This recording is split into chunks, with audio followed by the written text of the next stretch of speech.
नमस्कार, मी विशाल पाटील. न्यूज प्लॅनेटमध्ये आपल्या सगळ्यांचं स्वागत. एका बाजूला रोहित आर्य प्रकरणामध्ये ॲडव्होकेट नितीन सातपुतेंचा संशय, तर दुसऱ्या बाजूला कर्जमाफीच्या तारखेवरून विरोधकांनी उपस्थित केलेले सवाल. दरम्यान शनिवारी महाविकास आघाडी आणि मनसेचा सत्याचा मोर्चा. मात्र या मोर्चामागे दडलेला नवा समीकरणाचा खेळ नेमका कोणता? याचवेळी मनसे ठाकरेंच्या शिवसेनेमध्ये विलीन होणार का? हा राजू वाघमारेंचा दावा राजकीय वादळ उठवताना दिसतोय. त्यातच संजय राऊत प्रकृतीच्या कारणानं 2 महिन्यांसाठी सार्वजनिक आयुष्यापासून दूर राहणार आहेत. या शांततेमागे काही संकेत दडलेत का? तर पुण्यामध्ये ठाकरेंच्या शिवसेनेकडून रुपाली चाकणकरांच्या राजीनाम्याची मागणी. दरम्यान 1 नोव्हेंबरपासून तुमच्या आमच्या आयुष्यातील रोजचं आयुष्य जे आहे त्यात काही बदल होणार आहेत, कारण काही नियमांमध्ये बदल होणार आहेत आणि आंतरराष्ट्रीय पातळीवरती मोठ्या हालचाली घडताना दिसतात. भारत आणि अमेरिका यांच्यामध्ये 10 वर्षांचा एक महत्त्वपूर्ण करार झालाय. त्याचवेळी ब्रिटनमधून धक्कादायक बातमी समोर येते. किंग चार्ल्स तृतीय यांनी प्रिन्स अँड्र्यूना घराबाहेर काढलंय. काय आहे हे नेमकं प्रकरण? या सर्व घडामोडींचा आढावा आपण घेणार आहोत पुढल्या तासाभरात आजच्या न्यूज प्लॅनेटमध्ये. शेतकऱ्यांच्या प्रश्नांसाठी प्रहार संघटनेचे अध्यक्ष तसंच माजी मंत्री बच्चू कडू यांनी सरकारविरुद्ध महाएल्गार पुकारला. आंदोलनाच्या माध्यमातून त्यांनी सरकारकडून आपल्या मागण्या मान्य करून घेतल्या. मुख्यमंत्री देवेंद्र फडणवीस यांच्या सोबत झालेल्या बैठकीमध्ये जून 2026 मध्ये कर्जमाफी करणार असल्याचं सरकारनं मान्य केलेलं असून उच्चस्तरीय समिती देखील नेमण्यात येणार आहे. मात्र 8 महिन्यांनंतर कर्जमाफी का, असा सवाल या निमित्तानं उपस्थित होतोय. शरद पवारांच्या राष्ट्रवादीचे आमदार रोहित पवारांनी कर्जमाफीच्या मुद्द्यावरून सरकारला थेट टोला लगावलाय. शेतकऱ्यांना दरवर्षी आपले पीक कर्ज 31 मार्च पर्यंत फेडावं लागत असतं. मात्र सरकारनं कर्जमाफीबाबत 30 जून पर्यंतची मुदत जाहीर केली आहे. त्यामुळे सरकारच्या भूमिकेवरच प्रश्नचिन्ह निर्माण झालं असल्याचं त्यांचं म्हणणं आहे. सुरुवातीला त्यांची प्रतिक्रिया पाहूयात. 31 मार्च पर्यंत लोन आपल्याला भरावे लागतात, कोणालाही असू द्या, शेतकऱ्याला पण तसंच आहे.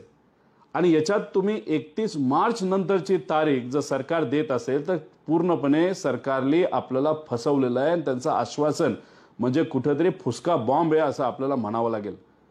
पण याच्यात बळी कोणाचा जाणार आहे? तर शेतकऱ्याचा बळी जाणार आहे. एकूणच काय तर कर्जमाफीवरून प्रश्न उपस्थित होऊ लागलेले आहेत. मग ही कर्जमाफी खरंच फसवी आहे का?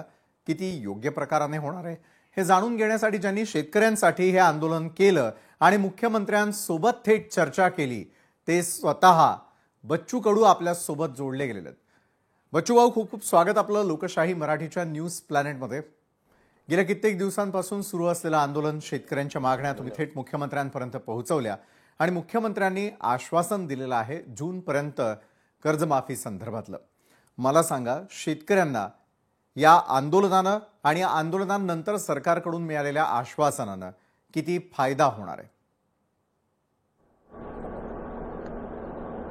तुम्ही एक सांगा, हे 7-8 महिन्यासाठी काही लोक बोलत आहे.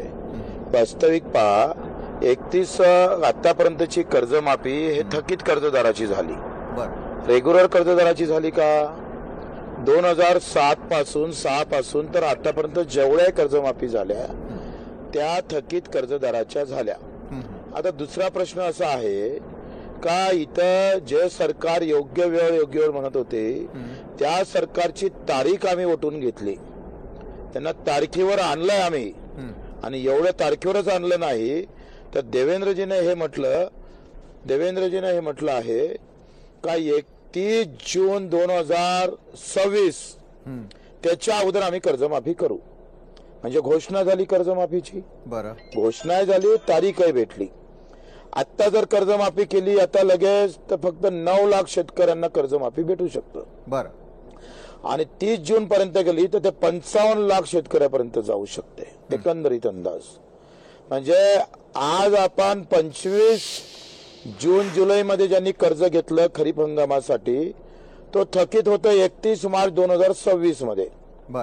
थकीत झाल्याशिवाय कर्जमाफीची प्रथा नाही आहे. त्याच्यामुळं आता याच्यातला एक फायदा आहे का 31 मार्च 2026 ला थकीत झाला का तो कर्जमाफीच्या लिस्टमध्ये येईल आणि जो अतिवृष्टीत आमचा शेतकरी अडचणीत आलेला आहे त्या शेतकऱ्याला याचा जास्त फायदा होणार आहे हे समजून घेणं फार गरजेचं आहे. बर. आणि म्हणून आपण हे लक्षात घेतलं पाहिजे का याच्यात कुठलीही फसवणूक नाही आणि आम्ही आंदोलन सोडलं नाही. आमचं आंदोलन आहेच. 15 तारखेला पुन्हा आमची बैठक आहे. कशा पद्धतीनं कर्जमाफीचं समोरचे कसे लाभार्थी घेतले पाहिजे, कोणाकोणाची कर्जमाफी झाली पाहिजे, कर्जमाफीतून एकही गरीब शेतकरी सुटला नाही पाहिजे, याची सगळी काळजी आम्ही घेणार आहोत. त्याच्यामुळं तारीख जे सरकार देत नव्हतं ते सरकारला आम्ही तारीख ओटून घेतलं का नाही घेतलं. आमचं आंदोलनच त्याच्या होतं का तारीख सांगा, आम्हाला योग्य वेळ वगैरे सांगू नका. जे सरकार 28-29ला कर्जमाफीच्या घोषणेच्या तयारीत असणाऱ्या सरकारला आपण आता या वर्षात आणलाय 26 मध्ये. बर. हा त्याच्यातला खरा विजय आहे. आता तुम्ही म्हणता कर्ज नवीन कर्ज कसं भेटन असा एक वाद आहे. आपण 2006-07ला मनमोहन सिंग सरकारचं कर्ज माफ झालं होतं त्यांनी. त्याच्यामध्ये आपण नव्याचं जुन्याचं नवं केलं होतं. आता दुष्काळ एकदा जाहीर झाला का वसुली आपोआप थांबतं, लक्षात घ्या. आणि दुष्काळामध्ये काही अटी शर्ती आपला कायदा आहे. कर्ज थकीत असताना सुद्धा कर्ज देण्याचा आपला कायदा आहे. आपण आरबीआय कडे जावं लागेल. आणि आता भाजपचं सरकार केंद्रात आहे, राज्यातही त्यांचं सरकार आहे. त्यांनी जाऊन आरबीआय कडून तेवढं करून घेतलं. थोडेसे काही टेक्निकली प्रॉब्लेम जर सुटल्या तर थकीत कर्जदाराला सुद्धा नवीन कर्ज देण्याची काही व्यवस्था करता येईल. आखरी या सगळ्या गोष्टी प्रयत्नाच्या आहे. आणि म्हणून आज कर्जमाफी झाली असते तर रनिंग कर्जदाराचं कर्ज माफ झालं नसतं. म्हणजे या वर्षी ज्यानं कर्ज घेतलं तो मात्र तसाच राहिला असता. म्हणून हा एक त्याचा फायदा आहे, हे समजून घेणं गरजेचं आहे असं मला वाटतं. बरं, शेतकरी बांधवांमध्ये झालेल्या काही टीकांवरून जो संभ्रम निर्माण झालेला होता तो दूर करण्याचा तुम्ही प्रयत्न केला. एक भावनिक गोष्ट या आंदोलनादरम्यान घडलेली होती. थेटपणे काही बहिणींनी येऊन आपल्याला राखी बांधलेली होती. ती राखी तोपर्यंत तुमच्याच हातावरती राहणार का, कर्जमाफीपर्यंत हे नातं तुम्हाला टिकवावं लागणार आहे, दिलेल्या आश्वासनाची पूर्ती देखील आपल्याला करावी लागणार आहे. बच्चू भाऊ, जेपर्यंत कर्जाची रक्कम मिळत नाही त्या बहिणीनं आम्हाला तिच्या साडीचा पदर फाडून मला बंधन बांधलेलं आहे. आणि योगायोगानं ते हिरवा आहे, हरित क्रांतीचं प्रतीक आहे. माझ्या नवऱ्याचा फासाची गाठ सुटली पाहिजे म्हणून ही गाठ तुम्हाला बांधतो आहे. कर्जमुक्तीशिवाय थांबू नका आणि थांबणार पण आम्ही नाही.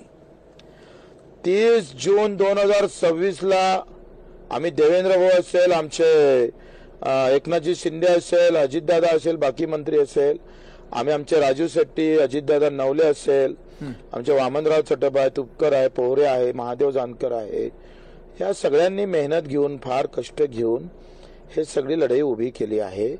आणि आम्ही फसण्यापैकी नाही आहे, लक्षात घ्या.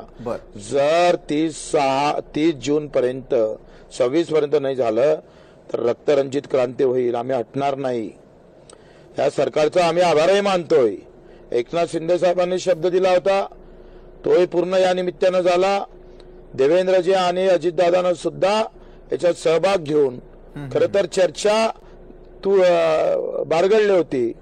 आम्ही बाहेर निघत होतो आणि पुन्हा चर्चा सुरू झाली आणि त्याच्यातून एक तारीख आम्हाला भेटली आहे. मला वाटतं तारीख न देणाऱ्या सरकारकडून तारीख घेणं याच्यात चुकीचं काय ते मला सांगा. काय वाईट केलं आम्ही? योग्य वेळ सांगणारं सरकार आता तारखेसहित घोषणा केली. फक्त लिमिट आता आर्थिक भार आहे. येणाऱ्या आर्थिक वर्षात ते कर्जमाफी जाणार आहे. आर्थिक परिस्थिती सरकारची जर खाले पैसे नाही अशी अवस्था आहे. आणि त्याच्यामुळं मला वाटतं देवेंद्रजी असेल, अजितदादा असेल आणि शिंदे साहेब असेल हे या कर्जमुक्तीपासून दूर जाऊ शकणार नाही. त्यांनी स्वतः येऊन मीडिया समोर सांगितलं. त्याच्यामुळं इतकं वाईट केलं तर सरकार काय शेतकरी कोणी सोडणारही नाही. हो, बरोबर आहे. शेतकऱ्यांच्या अनेक अपेक्षा होत्या आणि त्यानुसार त्यांनी थेटपणे बच्चू भाऊ तुमच्या या शेतकऱ्यांसाठीच्या आंदोलनाला पाठिंबा दिलेला होता. आणि अखेर सरकारनं आपल्या सर्व मागण्या मान्य करत 30 जून पर्यंतची मुदत दिलेली आहे. पाहूयात कशा प्रकारे 8 महिन्यांची ही कर्जमाफी फायदेशीर ठरते ते, आणि तुम्ही देखील तुमच्या भगिनींना दिलेला शब्द पाळणार असल्याचं लोकशाही मराठीशी बोलताना सांगितलं. धन्यवाद आपण आमच्याशी केलेल्या या संवादासाठी. शेतकऱ्यांचं भलं व्हावं हीच खरं तर सर्वांची अपेक्षा आहे. लोकशाही मराठी देखील शेतकऱ्यांच्या या आंदोलनाची आणि त्यानंतर मिळालेल्या आश्वासनाची पूर्तता होईपर्यंत याचा पाठपुरावा करत राहणार आहे.